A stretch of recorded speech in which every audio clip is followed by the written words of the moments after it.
he kept reaching out, and she would never hit him up. So I sent her one email. She hit me up, and we've been working ever since. And that was Venus. Yeah, I just sent her one email. I need you on the show. I literally like heard her album earlier this morning. Oh no, not Savannah. No, not Savannah. Oh, my bad. Not Savannah. Venus. Okay. That's one. That's Venus. Venus or more.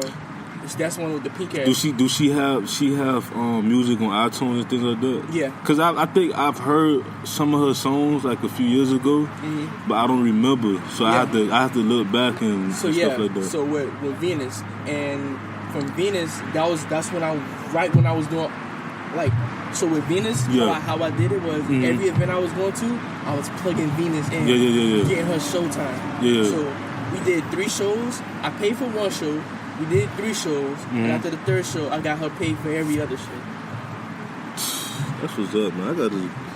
I gotta come to you because I'm like that's why I'm going. I'm going to school for like be a sports and entertainment agent. You know what I'm saying? Like right now, I have an artist named Valona Denise. She's from Jersey, and like I'm really want to follow her. Like I support her. Like we did her first mixtape, Rolling Stone.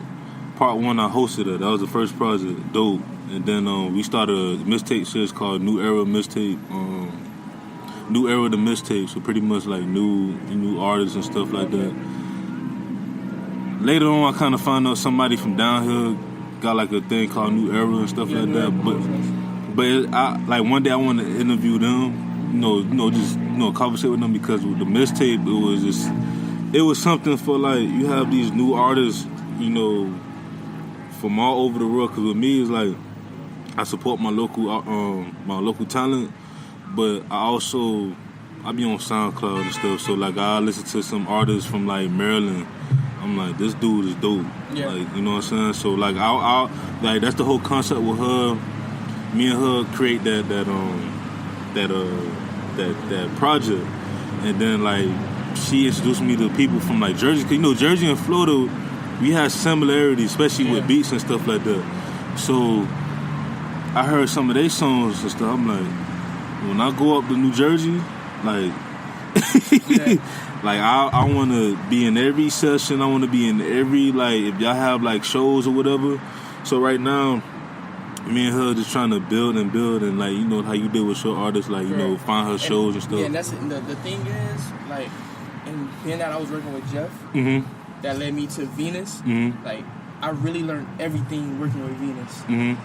And she was young. She was 18. Yeah. So working with her, like I was kind of like a big brother, daddy, everything. Yeah. So me and her, we would drive to Tampa, drive back, drive to Orlando, drive back, just to do shows, linking up people, going to Miami, going to Brownlee, doing everything we possibly can just to get her face known. And while also, because she had good music. So once we put it out, she was already, like, with her, I didn't have to work on her social media presence because she had it. She was like one of those girls, like on Instagram, on Twitter, all the time. Like, just. So it was easy. Like, all I had to do was get her to the studio. That was it. Get her to the studio, get her original music so we can make money off of it. And that was the goal. And probably like last year sometime, one of her songs got picked up by the Oprah Winfrey Network. That's what's up, bro. And that's what's gonna happen with Savannah. Correct. So after working with Venus, that didn't work out because like a lot of confusion. And, everything was going on. So I never burned that bridge, but like I let her go off and do her thing. So me, being the man I am, I like every time something fails, like I don't consider it a failure. You feel me? It's just a lesson learned, and I keep moving. You feel me? So I bounced Savannah. Like I was on Twitter one day, and I don't even get on Twitter. I'm on Twitter, and I seen it. I was like, yo, who is this? Clicked her page. I saw her singing like a cover. And I was like, clicked her page. I'm like, damn, I'm looking for the link in the bio. Ain't no link in the bio. So I'm like, I had a DM. I'm like, yo, where the music at? What's going on? So like, I don't have any music. I'm like, say, look, we gotta work. So I pretty much explained to her everything about who I am.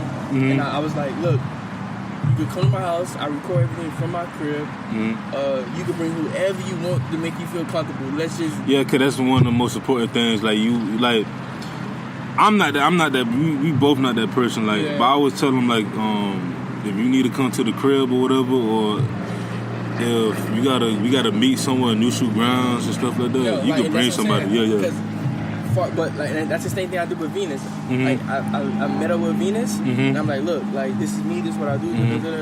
I brought her straight to the studio, and crazy how things work, bro. Like Jeff, when I was recording and doing everything for Jeff, he had a song that he did. I forgot the name of it right now, but the producer that was on it, his name was Frederick, and the beat was so hard. And when the files came back, I'm like, yo.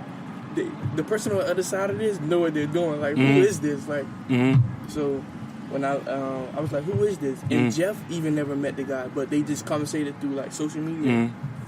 So I'm like, yo, I want to meet the guy face to face. So I met up with him face to face, and I'm like, bro, we got to work one day because he's an engineer and producer, and I'm an engineer wanting to learn because I never went to school for it. You feel me? So I'm just trying to link with people that's on my same wavelength. You feel me? So I was like, damn, we gotta work, but we never had nothing to work on until Venus came about. So when Venus came about, I'm like, hey Fred, I got a project we can work on. Like, I got this dope artist, she's dope. Her name is her name wasn't even Venus at the time. We changed her name. So what was her name before? Her name was Jasmine Amore. Jasmine. Jasmine Somore or Jasmine? No, Jasmine Amore, like Jasmine Love. Yeah. That's I mean. Cause I like when I be on social media, like I like look at for new artists. Like I said in my last show with Jacob Show, like that's how I discovered her. Like how I found her, cause I had a Christian artist. We still cool to this day. His name Yak Yak. I don't know if you know him, ever heard of him. He's from the Grove, but I went on his page, and then I was, I don't know. Like I'm a type of person. Like I like to, if I'm working with someone, I like to branch. Correct. So I'm like, all right. Yeah, all right, cool. Let me see the artists that she worked with, the producers and stuff that she worked with and stuff. And I found her, and I'm like, you dope, and like somehow, some way, we gonna have to work together, or whatever. So right now, I'm trying to work on the album. So I told her like, I want you to be a part of it. You taking the steps. Yeah. That's all you gotta do is just do it, bro. Like, don't worry about nothing else. Just do it. Yeah. And you're doing it. Man, I'm trying, man. You're doing it, bro. So to get back to the whole thing, so look, I met Frederick because he made the beat for Jeff. Well, he from here too? He's from Broward, yeah. Broward? He actually from New Jersey or New York, but he moved down here. So, but he's a Floridian. He's here. But he got that lingo. Yeah. But he's good. Yeah, that's like what my fiance, her sister, like they was born in New York, but like her little sister is more like, you could tell she's from. Like she's from Florida and she is from New York. My fiance, she got that. All right, I can tell you from Manhattan, but her little sister is like, she was born in New York, but raised in South Florida, and then like she just, I'm like, where you from, Dade? Like, yo. You know what I'm saying? So met up with Fred. Wanted to work with him, but I never could because we both do the same thing. So it's not like I'm an artist. So I'm like, I just wanted to learn from him. So pretty much, I brought him Venus. We started working with Venus. Every Saturday we had 12-hour sessions for like 8 months straight.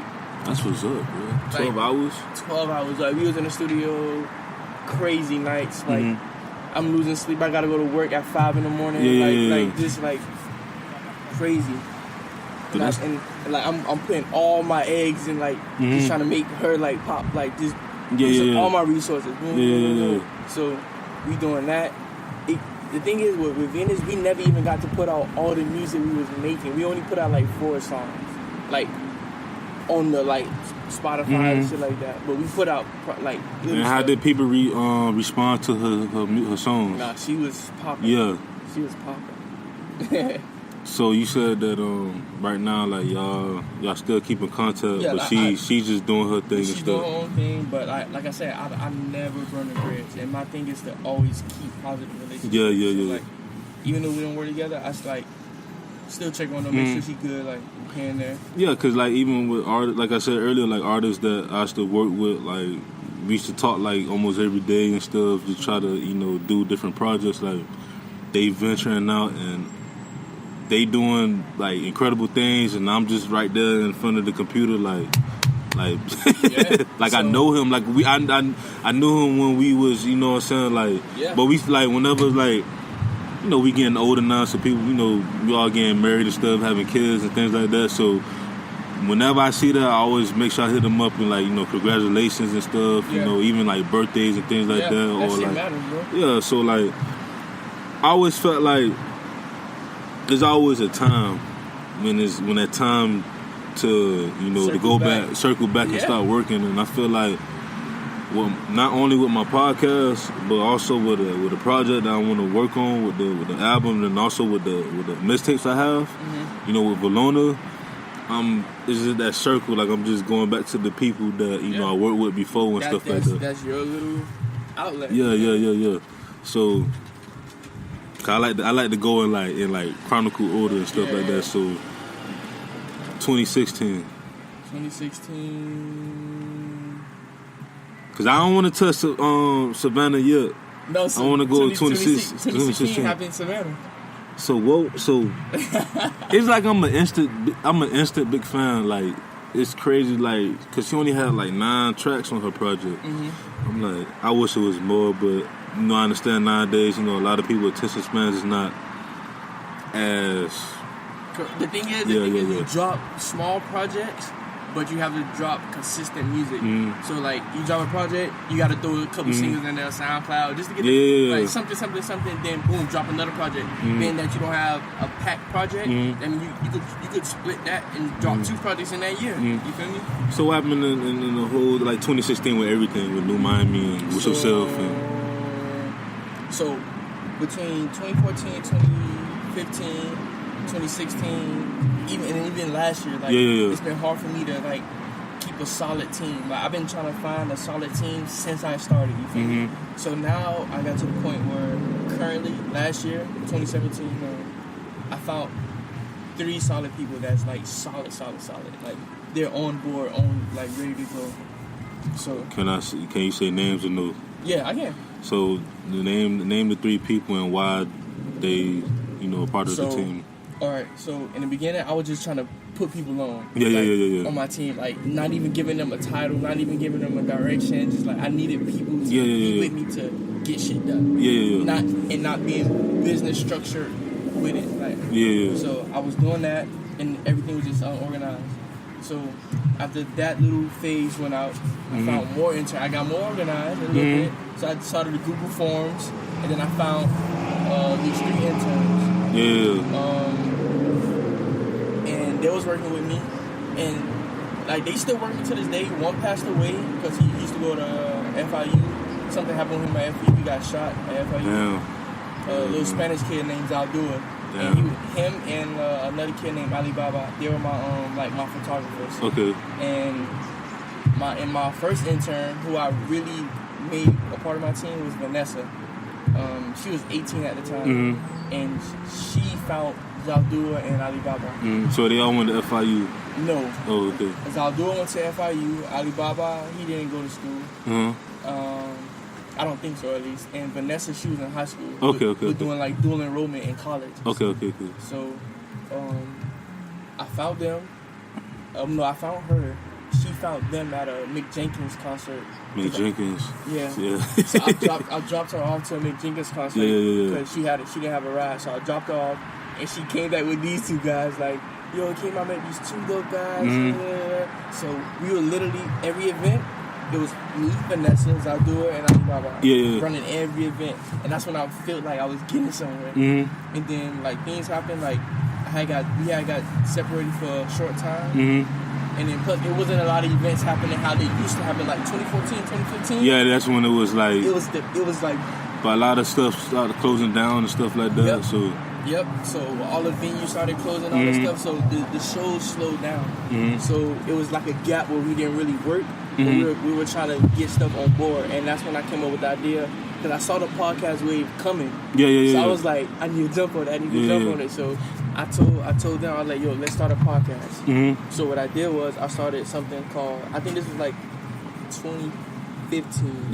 Yeah, cause I remember it was like 2015 going to 2016. Yeah, so I started a podcast called Miami Soundwave Radio. Yeah. And that, I just wanted to be a hub to host different podcast channels. So I wanted it to be like the HBO